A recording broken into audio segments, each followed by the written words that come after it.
Class 8 এর বিজ্ঞান suggestion ক্লাসে তোমাদের সবাইকে স্বাগতম।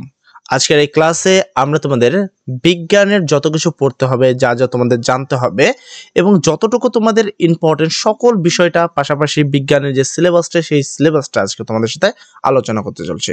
দেখো, অর্ধবার্ষিক পরীক্ষা 2025 কে টার্গেট করে আমরা এই ভিডিওটি বানাচ্ছি, যেখানে আমরা প্রত্যেকটা অধ্যায় থেকে কিছু অধ্যায় কমিয়ে দিব, কিছু টপিক তোমাদের কমিয়ে দিব, যেন তুমি 95+ মার্ক খুব অনায়াসে পাও। একটাকে ধারাবাহিকভাবে যদি সবগুলো জিনিস পড়ো, সেক্ষেত্রে কিন্তু ইম্পর্টেন্ট নন ইম্পর্টেন্ট সব পড়লে কি হয় যে সব জিনিসের সমতুল্য মূল্য দেওয়ার কারণে অনেক ক্ষেত্রে ইম্পর্টেন্ট টপিকগুলো মনে থাকে না।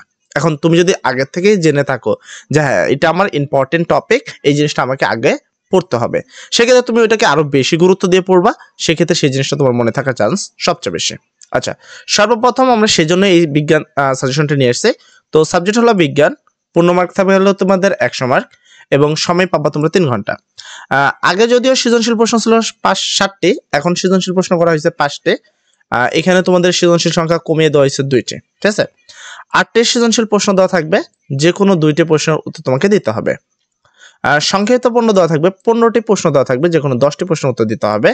অবশ্যই সিলেবাসে অন্তর্ভুক্ত প্রত্যেকটা অধ্যায় থেকে ন্যূনতম 1টি করে প্রশ্ন দেওয়া থাকবে। প্রত্যেকটা প্রশ্নের জন্য থাকবে 10 মার্ক এবং 2টার জন্য পাবা তোমরা 20 মার্ক।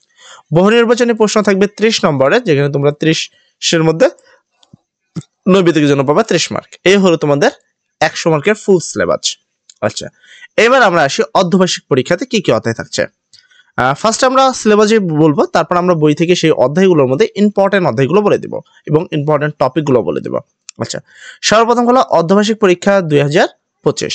এখানে দেখো অধ্যায় রয়েছে প্রথম অধ্যায়, দ্বিতীয়, তৃতীয়, চতুর্থ, পঞ্চম, ষষ্ঠ, সপ্তম। ধারাবাহিকভাবে 7টি অধ্যায় কিন্তু তোমাদের রয়েছে। তো এবার প্রথম কথা হলো 1 থেকে 7 অধ্যায়ের মধ্যে সিলেবাসে রয়েছে কি দেখো। প্রথম অধ্যায় যদি তুমি খেয়াল করো, এখানে দেখো প্রথম অধ্যায়ের নাম হলো প্রাণী জগতের শ্রেণীবিন্যাস। 2 নম্বর অধ্যায়ের নাম হলো জীবজগতের বৃদ্ধি ও বংশবৃদ্ধি।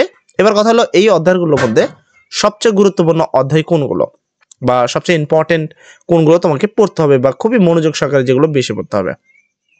আচ্ছা, সেক্ষেত্রে আমি তোমাদের রিকমেন্ড করব যে এখানে তোমরা সর্বপ্রথম পড়বা জীবের বৃদ্ধি ও বংশবৃদ্ধি।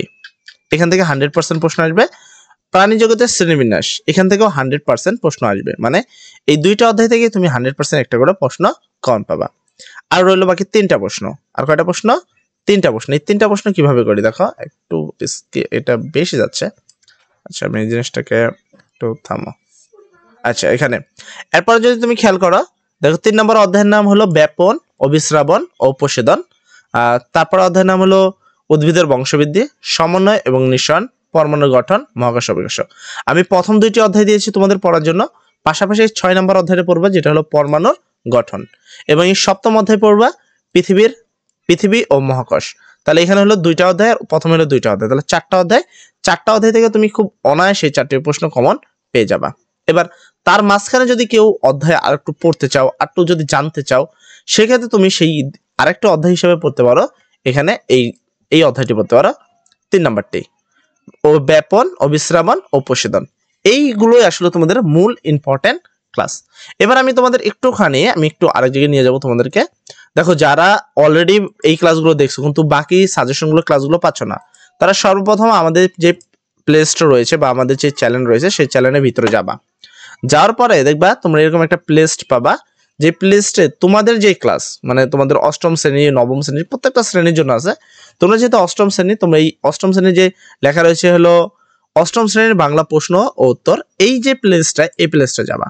এই প্লে লিস্টে গিয়ে দেখো বাংলা প্রথম পত্রের সাজেশন দেওয়া আছে, বাংলা দ্বিতীয় পত্রের সাজেশন দেওয়া আছে, English first paper, English second paper, প্রত্যেকটা ম্যাথ সাবজেক্ট, প্রত্যেকটা আলাদা আলাদা সাজেশন দেওয়া রয়েছে। তুমি চাইলেই খুব অনায়াসেই এই ক্লাসগুলো দেখে একটা ভালো রেজাল্ট অর্জন করতে পারো।